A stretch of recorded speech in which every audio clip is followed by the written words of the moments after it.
Good afternoon. I am back in my car because I would love to say that I'll film somewhere else someday, but it's just so quiet and peaceful in here. And I have good lighting from outside. So until further notice, I'm going to be filming talking head videos like this in my car. So I just went to my doctor's appointment, heard the baby's heartbeat on the Doppler. So cute. I know, no, I don't.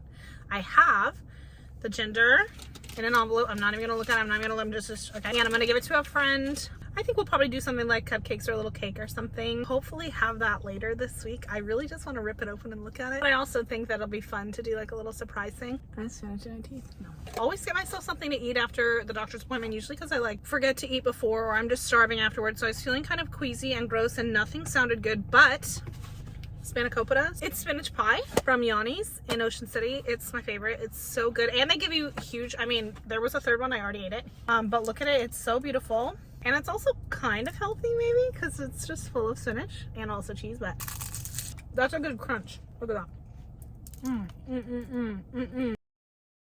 Since I'm officially out of the first trimester, on Instagram last week I put up a little box of like first trimester pregnancy Q&A. I rounded up all the questions that I got and I'm going to answer as many as I can today, aka I'm going to answer all of them. Told you I'd be back before 2 months. We are pregnant. Surprise. That was the little cliffhanger from the last video about where we're moving and why we left California. The surprise is pregnancy. I'm due like middle of November. It's really hard for me to like get a due date because I am never like the way I was with Daisy was I had like skipped a cycle because I have PCOS, so like my cycles are sometimes good, sometimes irregular. And when I got pregnant with Daisy, it had been like a month and a half since I had had a cycle, so I was like in the middle of what should have been the next cycle, but it wasn't. Anyways, same thing happened with this baby, so I kept being like, yeah guys, my last cycle was like January, and they're like, so you're 1,000 weeks pregnant? And I'm like, no, I'm literally like 5 minutes pregnant. I can literally tell you. I mean, I won't, but anyways, so middle of November. So the first question, let's do the first question.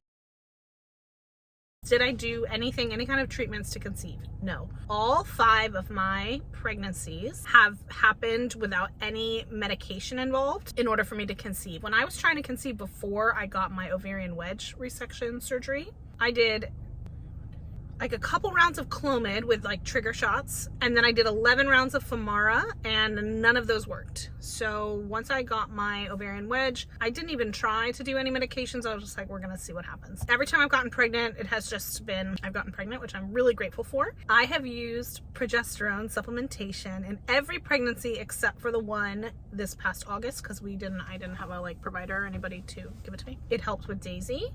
It did not help with my other 2 pregnancies. It's helping with this baby, and I didn't have it in August. So that's the only like supplementation or medication that I'm on once I'm pregnant. I take a regular prenatal. I take an iron supplement. Sometimes I take like an inositol and an aspirin. So those are my medications. Second question, will I find out the gender? Yes, I just let you know, it's literally in my bag. It's taking everything in my body to not rip it open right here in front of you and tell you right now, but that would not be fair to my husband or my child. Hopefully I can get a little cake or cupcakes or something together by the end of this week. I would love that because I'm just naturally like, I just want to go take it to someone right now and be like, hello, what are you doing? Can you make a cake for me right this moment? Someone asked, pregnancy's not on their radar, but are the symptoms similar to PMS symptoms? For me personally, yes and no. There's been plenty of times where I thought I was pregnant, but it was only my period on the way. But there are some things that I get when I'm pregnant, some symptoms that usually make me think like, oh, none of that ever happens when I'm on my period, but when I'm pregnant, right away. One of the first signs that I know that I'm pregnant is I start gagging on plain water and brushing my teeth. That is still true for today, even 14 weeks in. And it's one of my least favorite things about my pregnancy symptoms. I just gag brushing my teeth all day long. It has triggered so many sicknesses for me in this pregnancy, and that has been not super fun. So I would say a lot of people do have similar symptoms when they are pregnant as they do when they have PMS. My PMS is never like crazy bad painful symptoms. It's usually like I'm an absolute psychopath for a day or two. Then 2 days later I'm like, oh, sorry everyone. It probably just varies person to person. You might end up being pregnant and having literally the same exact symptoms that you do when you're about to get your period. So for me, yes and no. Next question was, when do I feel in the clear to tell people the news? With every pregnancy that I've had, I have told our families pretty much right away. I mean, sometimes I've told them the day that I find out personally after I've told Steve and stuff, but usually like that same week. In the past, I have done the same for my like very close-knit group of friends. I've always texted them because like I want prayers right away, especially after having a history of multiple miscarriages and infertility. I am thankful to have people around me who really hold space for the loss that I've had and the, you know, the situations I've been through. So I never feel like that fear of telling them that I couldn't also tell them that I lost the baby, right? So I think a lot of times the fear of waiting or wanting to wait, or there being this arbitrary rule of waiting, is because there's this time period of the first trimester that is typically when the most losses happen. People want to protect themselves from that, want to protect their loved ones from that. I totally understand that. If I was a more private person, you know, maybe I would not tell people right away.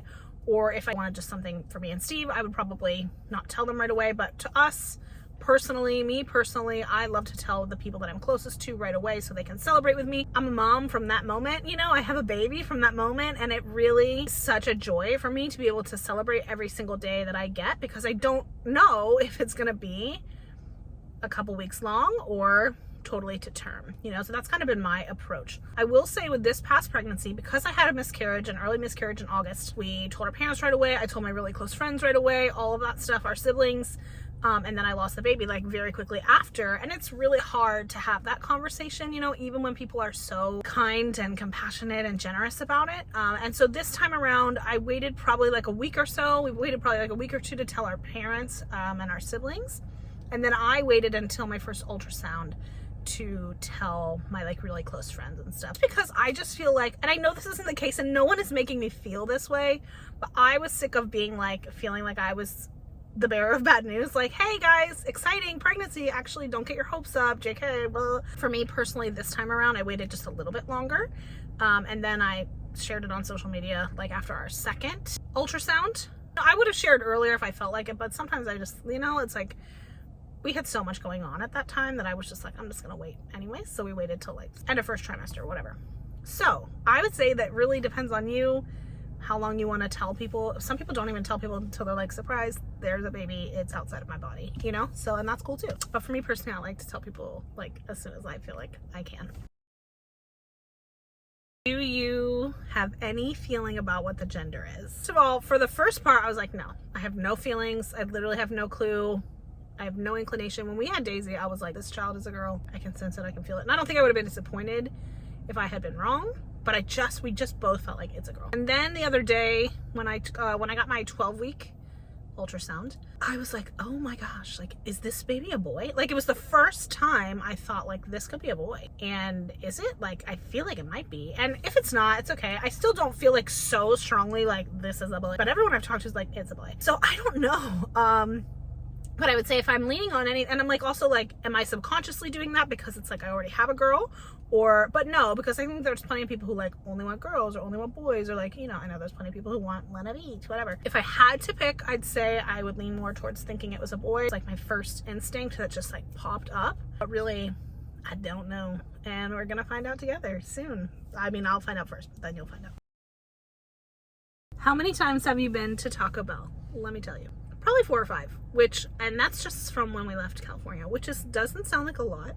Maybe it does, but I don't really eat fast food a lot, so it was definitely happening more frequently. And on our road trip over, it was like one of the only fast food items that like didn't make me so disgustingly sick. So I was like, well, let's have more of this. But the last time I had it, it made me disgustingly sick, so I have not wanted it since then. So it's been a while, but probably 4 or 5 times, which is a lot because we're not really big fast food people. I've been really just nauseous and feeling disgusting most of the time. That's probably because I'm on progesterone. My doctors are like, you could probably have less of that and you would probably feel better, but I'm like, whatever. Like, I'm less sick than I was with Daisy. But most foods are not appealing to me. So when I think of one that sounds appealing, like the spinach pie, right away I'm like, let's go get it. Someone asked how I told Steve. I was in the bathroom. I took a pregnancy test because I just like had this feeling. I still hadn't got my cycle and I was like, what's going on? Am I pregnant? We had seen like 10,000 rainbows all in February, and it was the end of February, and we knew it was like pretty early to try to take a test. But sometimes I get to this point in the 2-week wait where I'm just like, nah, we're gonna take one every single day. And Steve's like, why don't you just wait? And I'm like, no. I took the test and I was standing in the bathroom in Beverly Hills, and Steve and Daisy were in the bedroom, and he was supposed to be sleeping for work, and it was not working out. That was the story of our life with him working night shift. I would love to be like, I did all these like cute things, but again, I just have no patience. So I was like, I knew it.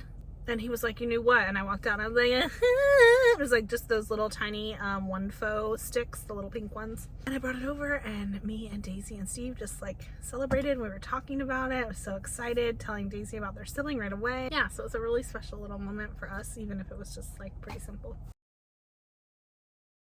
Any tips for managing morning sickness with a 2-year-old? No. So I gag a lot because like everything sets off my gag reflex, you know, smells, thoughts of things. So I'll be like, ooh! And she's like, oh my God, Mom, are you okay? And I'm like, yeah, I just need my water or my vitamins, aka Tic Tacs. So she'll like get them for me, or now, like yesterday, I was sitting there and I was like minding my own business, and all of a sudden I was like, ooh, because I don't know, something happened. She was like, Mom, where's your water bottle? And she just was like running to go get it, which was really sweet. So no, I don't have any way to manage it except kind of just including her in it and like letting her know what's going on. Also, sometimes at night I'll get like indigestion after I've eaten something, or just like I just like burp a lot. So I'll like sit up to burp. So now she likes to like sit up in bed and pretend to burp, and she'll say, just 1 second, I just need to burp. She goes like, "Buh." And I'm like, first of all, I don't sound like that. And Steve's like, second of all, yes you do. And she like lays back down. So she likes to pretend burp, mock me, which is adorable.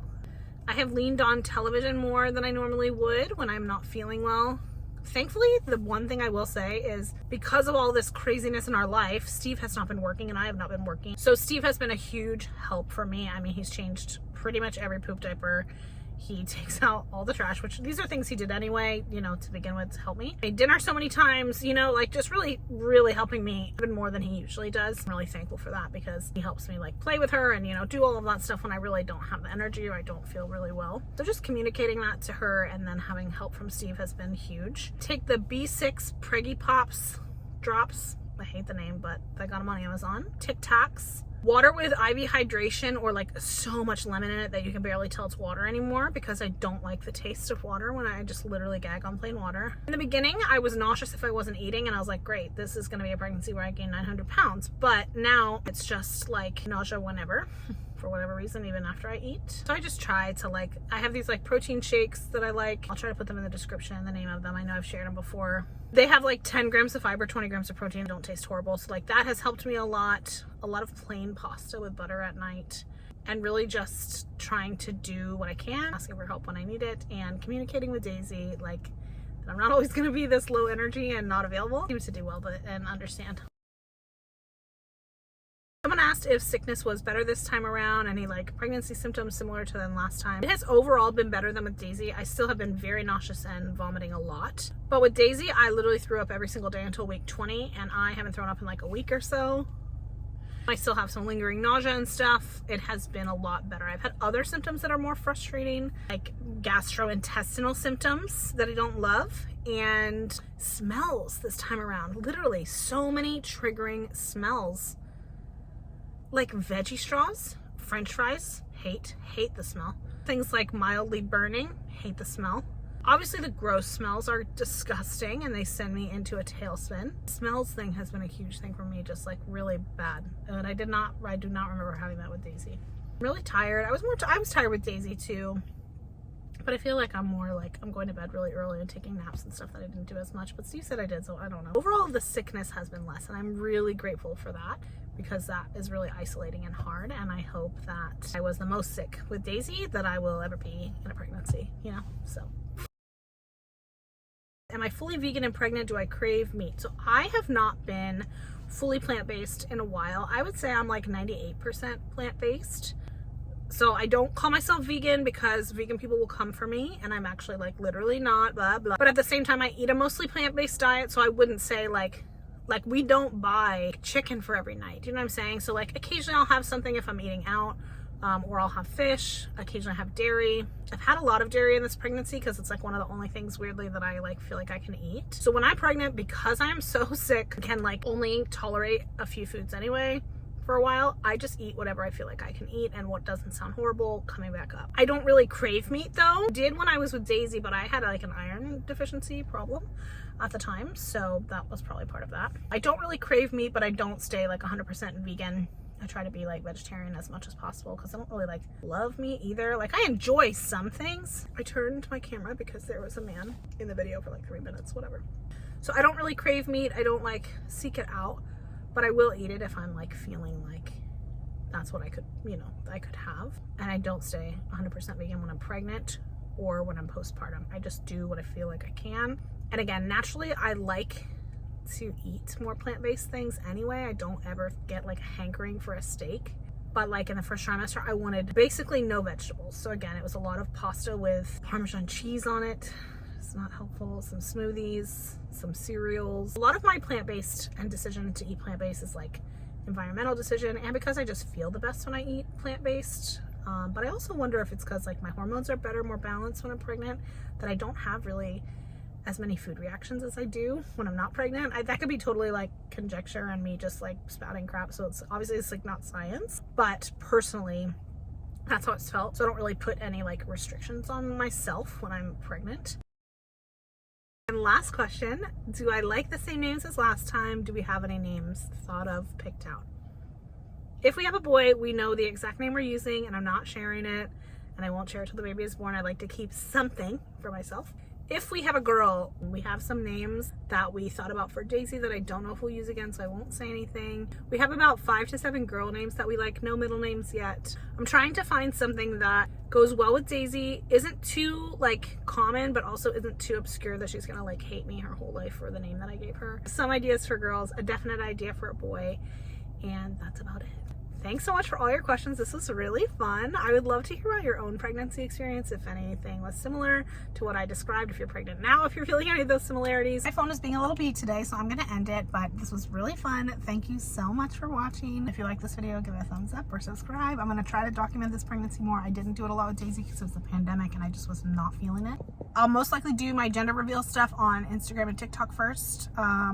So if you're not following over there, my handles are @TheRealKatieWaldow. And yeah, I hope you have a lovely day. You're the best.